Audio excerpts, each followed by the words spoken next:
How's it going, guys? White Rabbit here. Today I want to talk about Katy Perry.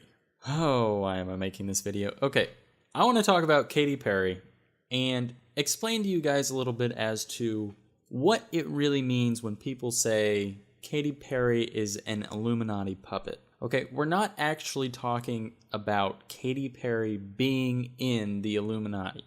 That's not what we're talking about. We are saying that Katy Perry is controlled by the Illuminati to push certain agendas. She has sold her soul to the devil in exchange for fame and fortune. Literally. I released a gospel record when I was 15 because I grew up in, a household where all I ever did was listen to gospel music, and my parents are both traveling ministers, and so I kind of sang about, what was going on in my life at 15, and that's how I got introduced to the music industry. I swear I wanted to be like the Amy Grant of music, but it didn't work out, and so I sold my soul to the devil. And the way I want to explain this to you guys is basically just through common sense and with some very basic information. So I'm going to go through some of her top hits and explain to you guys that that's all you need to look at to realize that she's part of the game. And it's obvious in every song that she puts out. So let's get into it. Now, I was sitting in bed the other night and my wife turned to me and told me that it was hot. She wanted me to turn the air down. And immediately, one of Katy Perry's songs popped into my head. The one where she says, "You're hot, then you're cold, you're yes, then you're no, yada, yada, yada." And that's what really inspired me to make this video. How is it that that song could be triggered to pop into my head out of a simple little comment like "it's hot"? It's because it's designed that way. They design these songs specifically to a certain rhythm, to a certain beat, and with certain topics so that they do get stuck in your head. I don't listen to the radio, and I rarely watch TV, and yet somehow I know lyrics to Katy Perry's songs. And to take it one step further, I know more about Katy Perry's personal life than I do about some members of my own family. And that just goes to show you how corrosive pop culture is and has interwoven it into the very fabrics of our society and to what degree it has. For someone like me who has totally stepped outside of pop culture and avoids those types of subjects altogether, it even still impacts me and others like me. That's how corrosive this thing is. It doesn't matter if you like Katy Perry's songs or not. They're still stuck in your head, And when people ask, well, why would the Illuminati be so intent on getting into the music industry? It's just music. What's it? It doesn't matter. It does matter. They're creating these idols for people to worship. They're scientifically constructing these songs to be stuck in people's heads, so that on a subconscious level, they can control you. That's the point. And to subconsciously warp your beliefs and how you view things. So let me start off with this song that was stuck in my head. Let's talk about it for a second. All right, so that song is called Hot and Cold. And the chorus goes like this. 'Cause you're hot, then you're cold, you're yes, then you're no, you're in, then you're out, you're up, then you're down, you're wrong when it's right, it's black and it's white, we fight, we break up, we kiss, we make up, and so on. So on the surface, you think this song is about this girl's boyfriend being indecisive, something that most teenage girls can sympathize with, I'm sure. That's not what this is about. At least that's not the underlying message that the song is sending. Sure, on the surface, it is about an indecisive boyfriend, but that's not what this song is teaching us, or teaching your children. That's not what this is about. This song is teaching non-duality, a fundamental principle and belief that the occult believe. That's where things like the yin-yang come from. That's why the Freemasons have a checkered floor in their temples. That's where the 69 on top of their altar comes from. That's why the occult worship the sun and the moon, because they're opposites. That's where all of this comes from, guys. And it bleeds into the music video as well. We see this blasphemy of a Christian church where Katy Perry is performing on this altar, and it is compared to, in one of the very next scenes, to her being on stage. The altar on stage on which she performs. That's what the subconscious level of this music video, that's what they're showing you here. They're putting it right in your face. And then, of course, again, they're promoting this cross-dressing thing. At the end of the video, you see one of her bridesmaids is a guy dressed up in women's clothing, which the Bible clearly says is an abomination unto the Lord. That's what this whole song is about. It's opposites. She also says in the song, you're up, then you're down. Okay? The Satanists believe, as above, so below. That's why Baphomet is depicted both pointing up and pointing down. It's all about these opposites, guys. She says it's black and it's white. I mean, you can't get any more blatant than that she's talking about non-duality. And to really pound home the fact that this song and this music video are satanic, of course, in the middle of the music video, she subtly flashes the 666 hand gesture. All right, let's move on to the next song. Now, the first major hit that Katy Perry ever came out with was I Kissed a Girl.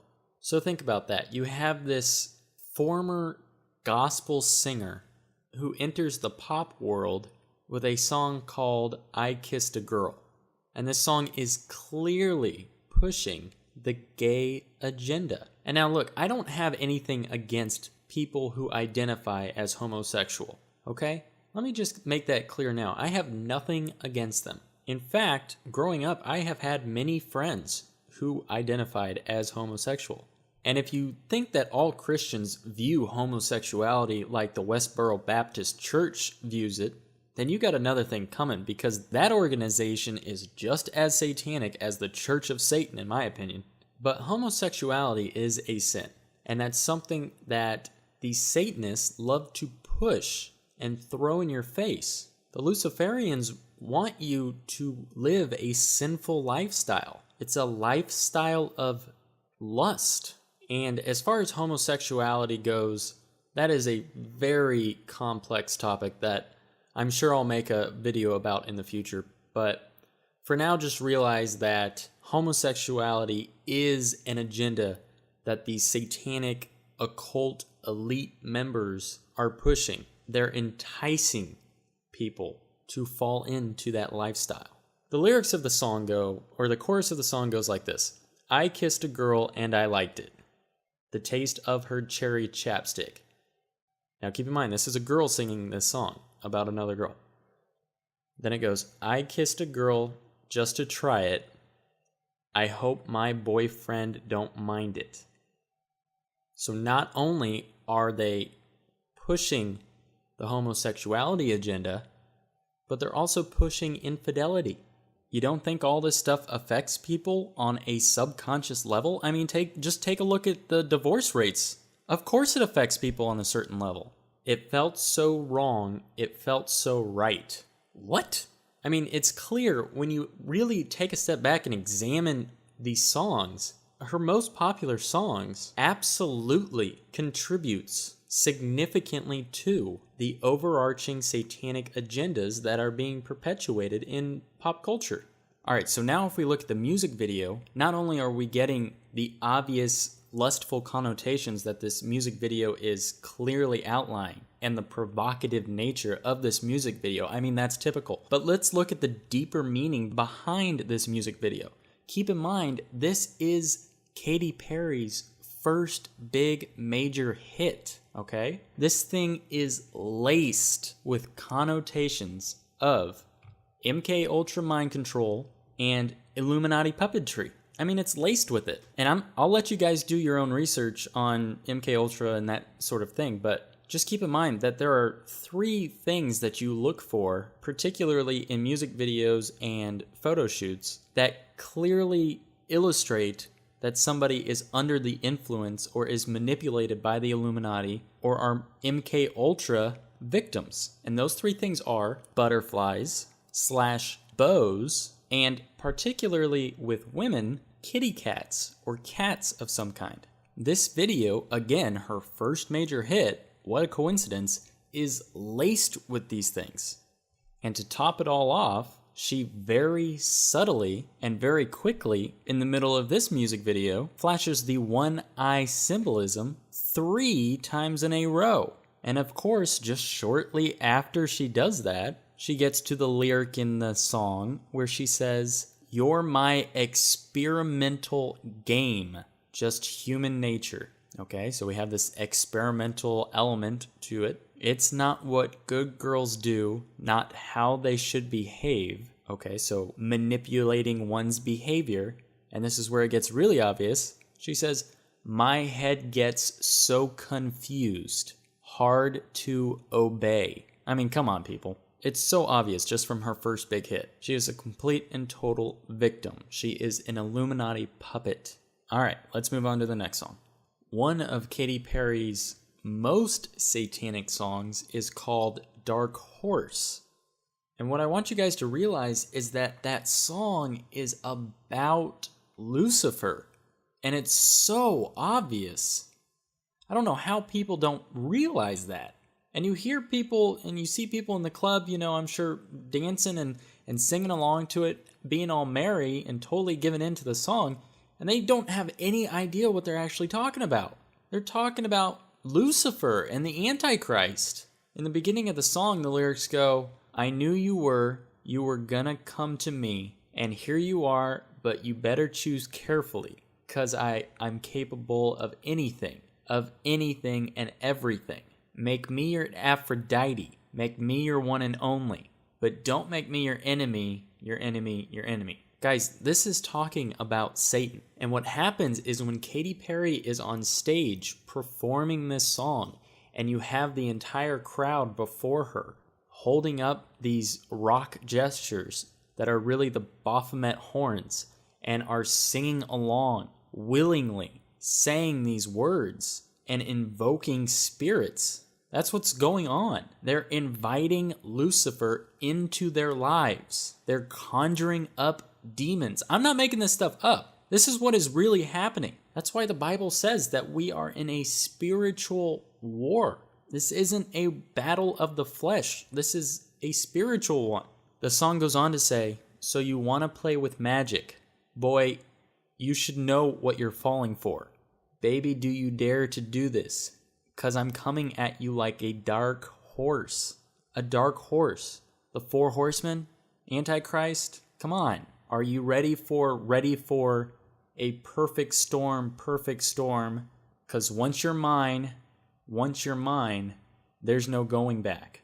And I guess it just happens to be another coincidence that when you play that part of the song backwards, it says New World, and it's clear as day. So we have this song that is talking about Lucifer, it's talking about the Antichrist. It is specifically built and designed for people to sing along with and to conjure up demons and invite demons into their lives. I mean, come on. Wake up, people. Stop getting brainwashed by this stuff. Stop falling for Lucifer's tricks. All right, now, as far as the music video is concerned, the music video has so much symbology in it, and there's already a lot of great videos out on it, so I'm not really going to touch on the music video in this video, but I want to rattle through a few more of Katy Perry's songs just to really push this whole point home, that the Illuminati are real, they believe in and work alongside Satan, and they have certain actors and musical artists like Katy Perry working for them who are puppets to them that they manipulate and get to prance around on stage and in front of the television camera to indoctrinate your children. So this is going to be a speed round. I'm going to go through a few more of her songs. Here we go. In her song E.T., she is talking about fallen angels and demons. If you guys aren't aware of this, you need to do research. You need to figure out that aliens are not actually extraterrestrial beings from another planet. They're fallen angels, and in some instances, they're demons. That's very complicated, but You guys need to do some research on that if you haven't already. And it's evident in the song. She says, "You're so hypnotizing. You could be the devil. You could be an angel." And she's making it, I don't understand how people think that could assimilate to anything other than fallen angels or demons. I mean, come on, people. It's obvious. And the rest of the song goes on to talk about, DNA fusing and breeding with an alien, basically, is what the song is alluding to. But what that is really talking about is breeding with fallen angels, which is the plan. That's why we have all these things like cloning and scientists trying to manipulate DNA, okay? It's to create new species. It's the same thing as in the time of Noah when the fallen angels came to earth and were mating with the daughters of men and with other animals and things like that. They were creating their own species. And that's what this song is talking about. There are even subliminals in this music video of animals having sex and is promoting bestiality. All right, next song. In her song Roar, we get more cat symbolism, obviously, like I was telling you guys about earlier. But more importantly than that, she says, "I got the eye of the tiger," okay? That's another terminology for the eye of Horus, or the eye of Lucifer, or the all-seeing eye, or the third eye, especially when she follows it up with dancing through the fire. I'm sure you guys know from my other videos and from research you've done on your own that fire represents the intellect, the illumined ones, the Illuminati.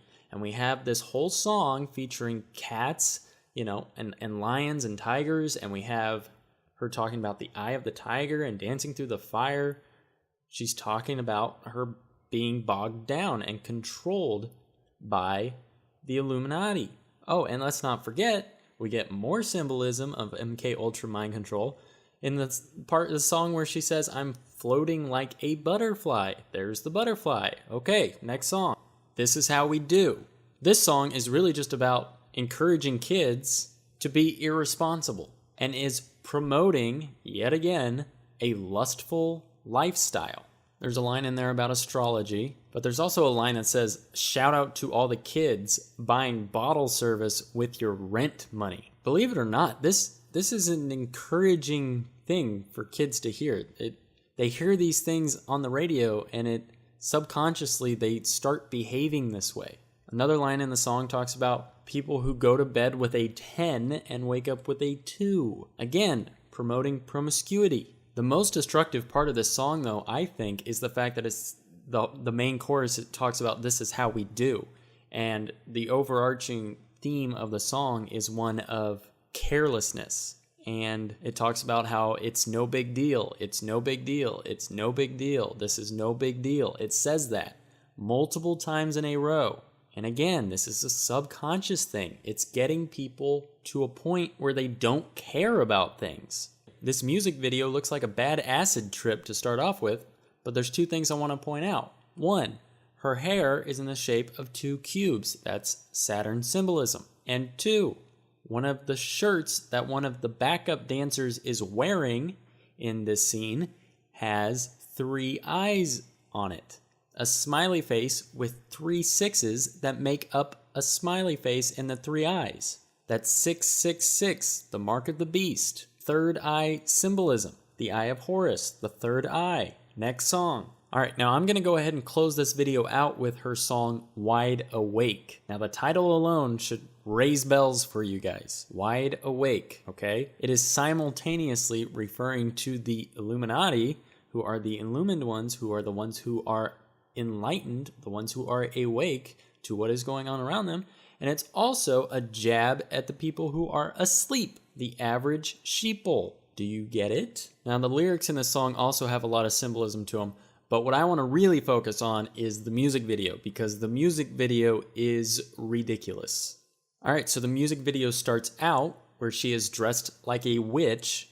She is standing in front of a doorway with 2 columns on either side and a lantern in the middle. The lantern, which represents the light. So what this is representing is the Masonic sun between the 2 pillars. We can also see a caterpillar on top, which brings us back to the butterflies. She goes into a maze, the Saturn maze. She eats the forbidden fruit. There is a suffocation where the walls are coming in around her. There is an illumination and a resurrection, which emits from her chest as a ball of light. Her former child self, representing her innocence, appears. They walk into this room with a checkered floor, down a hallway, almost as an Alice in Wonderland metaphor. Her dress explodes into a bunch of butterflies, again the butterflies. Then she is in a wheelchair in what appears to be a psych ward, going back to the MK Ultra, mind control, mind manipulation, and we see these two Baphomet type characters, these horned beasts, standing there with their arms crossed, indicating they're her handler or something. Once she exits the maze, we see this, again, a kitten that is shaped out of some bushes, it looks like. But even more interesting is the fact that they have the spiral in for the eyeballs, again reinforcing the hypnosis that happens with the MK Ultra mind control. All throughout this music video, you see the butterflies in her hair. The kid has a butterfly on her ring. That's symbolic of it usually happening at a very young age when these kids are recruited into an MK Ultra program. It's usually kids who are. And of course, we have the unfinished pyramid off in the background. So there you go, guys. I would keep going, but I honestly can't force myself to watch another Katy Perry music video. I'm sorry, I just can't do it. Hopefully you guys got the gist of what I was trying to say with the examples that I showed. So thank you guys so much for watching. Thank you for everyone who has been sharing my videos. I appreciate that so much. If you haven't already, please like and subscribe. Thanks, and God bless.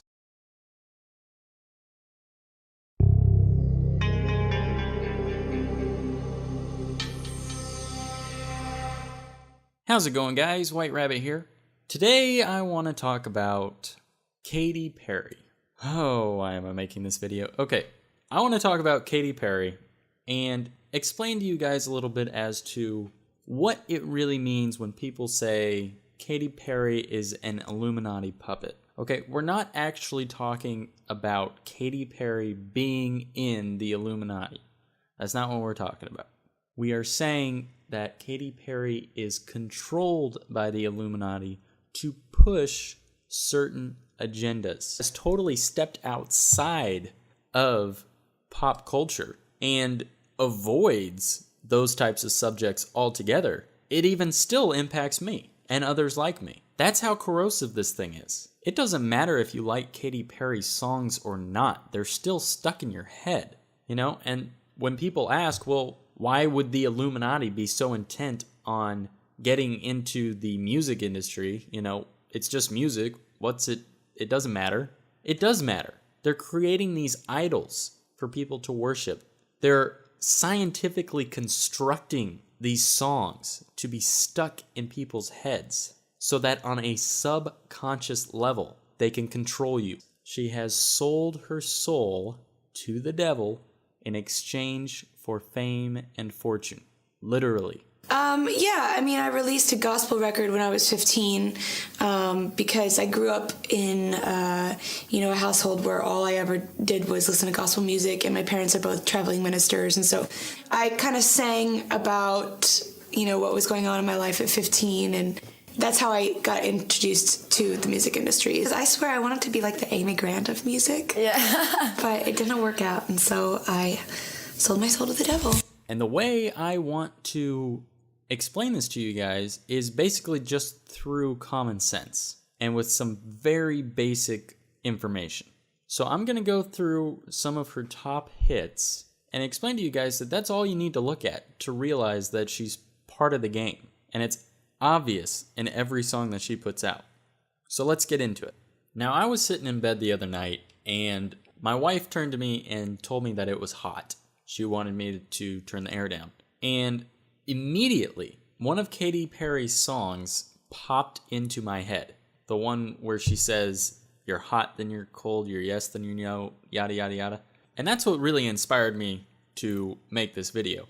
How is it that that song could be triggered to pop into my head out of a simple little comment like it's hot? It's because it's designed that way. They design these songs specifically to a certain rhythm, to a certain beat, and with certain topics so that they do get stuck in your head. I don't listen to the radio, and I rarely watch TV, and yet somehow I know lyrics to Katy Perry's songs. And to take it one step further, I know more about Katy Perry's personal life than I do about some members of my own family. And that just goes to show you how corrosive pop culture is and has interwoven it into the very fabrics of our society and to what degree it has.